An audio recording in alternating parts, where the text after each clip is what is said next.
মাদ্রাসার যে ময়দান, সেখানে দীর্ঘ 33 বছর 34 বছর সরাসরি কোরআন থেকে তাফসির করে আপনাদেরকে শুনিয়েছেন এই ভূখণ্ডের তাফসির জগতের কিংবদন্তি শহীদ মরহুম আল্লামা দেলোয়ার হোসেন সাঈদী রাহিমাহুল্লাহ।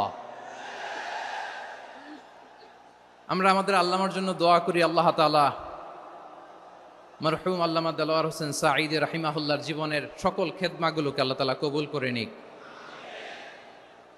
ওনার কবরটাকে আল্লাহ তাআলা কোরআনের নূর দিয়ে মোনাওয়ার করে দিক। সম্মানিত সুধী, আজকের এই প্রোগ্রামকে বাস্তবায়নের জন্য এখানকার সিটি কর্পোরেশনের কথা আমি শুনেছি, ওনারা খুব কোঅপারেট করেছেন।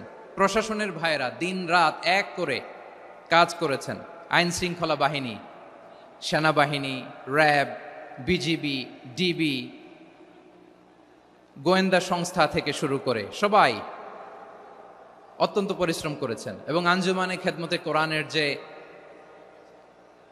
সুপারস্টার ভলান্টিয়ার্স ভাইয়েরা, আমি আসার পর থেকেই দেখেছি এয়ারপোর্টে রিসেপশন থেকে শুরু করে সিকিউরিটি প্রোটোকল এবং আমাদেরকে মঞ্চ পর্যন্ত নিয়ে আসা পর্যন্ত আমি দেখেছি অসাধারণ পারফরমেন্স তাদের।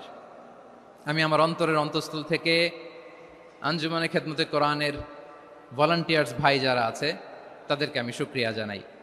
আজকের এই প্রোগ্রামে উপস্থিত আছেন সিলেটের রাজনৈতিক ব্যক্তিবর্গ, সামাজিক ব্যক্তিবর্গ, ধর্মীয় ব্যক্তিবর্গ। উপস্থিত আছেন সম্মানিত ইমাম সাহেব, খতিব সাহেব, মুয়াজ্জিন সাহেব, ইউনিভার্সিটি, কলেজ এবং শিক্ষা প্রতিষ্ঠানগুলোর সম্মানিত প্রিন্সিপাল স্যার, শিক্ষক মণ্ডলী, শিক্ষার্থী বন্ধুরা এবং আপামর তৌহিদি জনতা। সিলেটের নাম বললেই হযরতে শাহজালাল শাহপরানের রাহিমাহুমুল্লাহর নাম চলে আসে, ঠিক কিনা বলেন? শাহজালাল শাহপরানের পুণ্যভূমি। অনেক আল্লাহর ওলিরা এখানে শুয়ে আছেন। এই পুণ্যভূমিতে শুয়ে আছেন আল্লামা আব্দুল লতিফ সাহেব ফুলতুলি রাহিমাহুল্লাহ, ঠিক কিনা বলেন? কেরাতের উপরে ওনার অনেক খেদমা গোটা বাংলাদেশ ব্যাপী। আল্লাহ এই খেদমতগুলোকে কবুল করুক, আমরা পড়ি আমিন। এই পুণ্যভূমিতে শুয়ে আছেন হযরত মাওলানা আব্দুল করিম শাইখে কৌড়িয়া রাহিমাহুল্লাহ। আমি এসেই ওনার গল্প শুনলাম আজকে। এই পুণ্যভূমিতে শুয়ে আছেন হাফেজ মাওলানা নুরউদ্দিন গহরপুরি রাহিমাহুল্লাহ। এরকম অনেক নাম না জানা আল্লাহর ওয়ালিরা, সাধকরা, ওলামায়ে হযরত এই পুণ্যভূমিতে শুয়ে আছে এই সিলেটে। আমরা সকলের জন্য দোয়া করি আল্লাহ তাআলা ওনাদের খেদমতগুলোকে কবুল করে নেক, কোরআনের নূর দিয়ে তাদের কবরগুলোকে আল্লাহ তাআলা মুনাওয়ার করে দেখ। আমরা সবাই পড়ি আমিন। প্রিয় ভাইয়ের, আপনারা সবাই ভালো আছেন? এবং আগের যে প্রোগ্রাম দুটো করেছি তার চেয়ে অপেক্ষাকৃত সেগুলোও খুব সুন্দর অর্গানাইজ ছিল। সিলেটের প্রোগ্রামকে আরো বেশি গুছালো মনে হচ্ছে আমার, খুব গুছালো, ওয়েল অর্গানাইজড। মাশাআল্লাহ, মাশাআল্লাহ, তাবারাকাল্লাহ। আমি চাইবো এখন যেমনি আপনারা খুবই সুশৃঙ্খল শেষ পর্যন্ত সুশৃঙ্খল থাকবেন।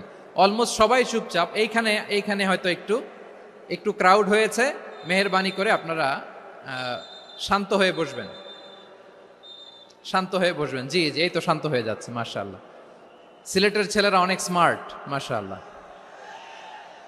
দে আর ভেরি স্মার্ট, মাশাআল্লাহ।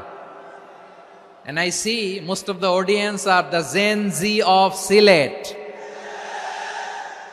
And the Gen Z are very smart. আমি বলেছি যে তাদেরকে ইশারা দিলেই হয়, এত ভেঙে বলা লাগে না।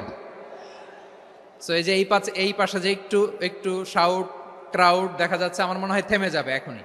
মাশাআল্লাহ, এই তো ভেরি স্মার্ট, মাশাআল্লাহ। ঠিক আছে জি, অনেক বড় পাবলিক ইভেন্টগুলোতে আমি যেমন চাই আপনি যেমন চান ওরকম হবে না, এখানে স্যাক্রিফাইসের প্রশ্ন আসে, ঠিক কিনা বলেন?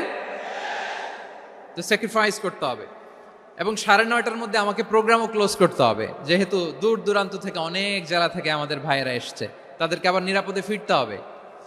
সো আপনারা যদি আওয়াজ করেন, কথা বলেন, বিশৃঙ্খলা করেন, আমরা যে ইনস্ট্রাকশন মঞ্চ থেকে দিব তার বাইরে যেয়ে যদি কিছু করেন, একে অপরের দিকে তাকান, অন্যদিকে মনোযোগী হন, তাহলে আপনারা বঞ্চিত হবেন। আমরা এসেছি কোরআন থেকে কথা শুনতে, ঠিক কিনা বলেন? এখানে আমাদের সময়ের দাম আছে। অনেক হাই প্রোফাইল পার্সোনালিটি এই স্টেজে বসে আছেন। আপনাদের এই পুলিশ সুপার থেকে শুরু করে, ডিসি থেকে শুরু করে, তারপর থানার ওসি থেকে শুরু করে, সিটি কর্পোরেশনের অফিসার থেকে শুরু করে, all are engaged in this programme. So it's not a easy job, এটা বুঝতে হবে। সবার কোঅপারেশন ছাড়া এত বড় পাবলিক প্রোগ্রামকে সাকসেসফুলি, পিসফুলি অর্গানাইজ করা সম্ভব না। আমি শেষবারের মতো এই যে এই পাশে আমার প্রিয় কলিজার টুকরা যুবক ভাইদের বলবো, তোমরা কষ্ট করে একটু আজকের 1 ঘন্টার জন্য একটু বসে যাও। হ্যাঁ দেখেছি, মাশাআল্লাহ, হ্যাঁ দেখেছি, এই যে হাত নাড়ালাম, হাত নাড়িয়ে শুভেচ্ছা জানালাম, ঠিক আছে, মাশাআল্লাহ মাশাআল্লাহ মাশাআল্লাহ, ঠিক আছে, আল্লাহ কবুল করুক, আল্লাহ কবুল করুক। এরাই হচ্ছে আগামীর বাংলাদেশ। এই যে সিলেটের সমন্বয়ক যারা 24-এর ছাত্র নাগরিক অভ্যুত্থানে যারা নেতৃত্ব দিয়েছে, ফ্রন্ট লাইনার হিসেবে কাজ করেছে, ওরা এসে আমার সাথে দেখা করলো, প্রাণ ভরে আমি দোয়া করেছি, তোমরাই আগামীর বাংলাদেশ, তোমাদের হাতে নিরাপদ আমার এদেশের লাল সবুজের পতাকা। সো তোমাদেরকে দায়িত্বশীল ভূমিকা রাখতে হবে। মাশাআল্লাহ, হ্যাঁ হ্যাঁ, হেরে যাবে হিংসা, জিতে যাবে ভালোবাসা, ঠিক আছে, দেখেছি দেখেছি দেখেছি, মাশাআল্লাহ মাশাআল্লাহ। তোমার এই তো শান্ত, এভাবে কয়েক মিনিট একটু কোঅপারেট করলে আমি কিছু বার্তা, কিছু মেসেজ আপনাদের সাথে শেয়ার করবো ইনশাআল্লাহ। যখন আমি জিজ্ঞেস করব তখন আওয়াজ করে উত্তর দিতে হবে, আর যখন কথা বলবো তখন চুপ থাকতে হবে। খরগোশের কানের মতো কান দুটোকে খাড়া করে রাখতে হবে, আর চাতক পাখির মতো চোখ দুটো সামনে রাখতে হবে। পারা যাবে ইনশাআল্লাহ? মাশাআল্লাহ মাশাআল্লাহ তাবারাকাল্লাহ। আমি অত্যন্ত সৌভাগ্যবান, ইটস মাই প্লেজার, আমি অত্যন্ত সৌভাগ্যবান যে 3 দিন ব্যাপী আঞ্জুমানে খেদমতে কোরআনের এই চমৎকার তাফসিরুল কোরআনের প্রোগ্রামের শেষ অধিবেশনে আমার মতো এরকম নগণ্য, ক্ষুদ্র, ছোট্ট একটা মানুষকে কিছু কথা বলবার সুযোগ করে দেয়া হয়েছে।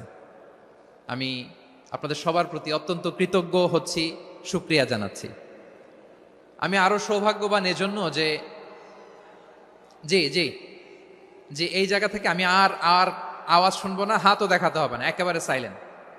আমি আরো সৌভাগ্যবান যে আমি অত্যন্ত নগণ্য, ক্ষুদ্র একজন কোরআনের ছাত্র হয়ে কোরআন থেকে যা বুঝেছি, এই কথাগুলো যখন দেশ থেকে দেশান্তরে যেখানেই যাই শোনাবার জন্য লক্ষ লক্ষ দিনী ভাইরা সেখানে উপস্থিত হয়, আলহামদুলিল্লাহ। এবং যারা আসতে পারেন না, এরকম কোটি কোটি বনি আদম পরবর্তীতে সোশ্যাল মিডিয়ার কল্যাণে তারা কথাগুলো শোনেন, আলহামদুলিল্লাহ। আবার এমনও অনেক আছে যারা আমাদেরকে পছন্দ করেন না, তারাও ডায়েরি, খাতা কলম নিয়ে, মোবাইল নিয়ে, ল্যাপটপ খুলে আমাদের আলোচনা শোনেন। আমি তাদেরকেও ভালোবাসি, কারণ আমার স্লোগান হচ্ছে, হেরে যাবে ওদের হিংসা, ষড়যন্ত্র, জিতে যাবে আমাদের ভালোবাসা। যারা আমাদের বিরোধিতা করে, আমাদের ব্যাপারে ঘৃণা ছড়ায়, তাদের জন্য আমাদের বুক ভরা দরদ আর ভালোবাসা আছে না নাই? কারণ ভালোবাসা দিয়ে যা জয় করা যায়, কঠোরতা দিয়ে তা পারা যায় না। তো যারা বিরোধিতার জন্য আমাদের আলোচনা শোনেন তাদেরকে ওয়েলকাম। যারা আমাদের আলোচনা আউট অফ কনটেক্সট নিয়ে এক জায়গার মাথা আর এক জায়গার লেজ জুড়ে দেন, তাদেরকেও ওয়েলকাম। গত সপ্তাহে আপনারা জানেন খুলনা বিভাগের প্রোগ্রাম আমি দিয়েছিলাম যশোরে, আদ্দিন ফাউন্ডেশনের উদ্যোগে। তো যশোরের প্রোগ্রামের এক ভিডিওর পেছনে আমাদের কিছু দিনী ভাইরা 6 বছর আগের এক অডিও ব্যাকগ্রাউন্ডে জুড়ে দিয়ে বিভ্রান্তি ছড়ানোর জন্য সোশ্যাল মিডিয়াতে ছড়িয়ে দিয়েছে। তো তাদের প্রতিও আমাদের কোনো রাগ নাই, ক্ষোভ নাই, তারা হয়তো দিনই তাকাদা থেকেই করেছে, কিন্তু তারা হয়তো বুঝতে পারে নাই এই যে রিসেন্ট আলোচনার ভিডিওর পেছনে 6 বছর আগের অডিও জুড়ে দেওয়া, এটাকে বাংলায় বলে প্রতারণা। কি বলে? প্রতারণা, ধোঁকাবাজি। এখনকার আলোচনার ভিডিও আর ব্যাকগ্রাউন্ডে এডিট করে লাগিয়েছে 6 বছর আগের অডিও, এটারে প্রতারণা বলে, ধোঁকাবাজি বলে। আর বিশ্বনবী বলেন, মান গশানা ফালাইসা মিন্না, the person who deceives us he is not among us. যে আমাদেরকে ধোঁকা দেয় সে আমাদের অন্তর্ভুক্ত নয়।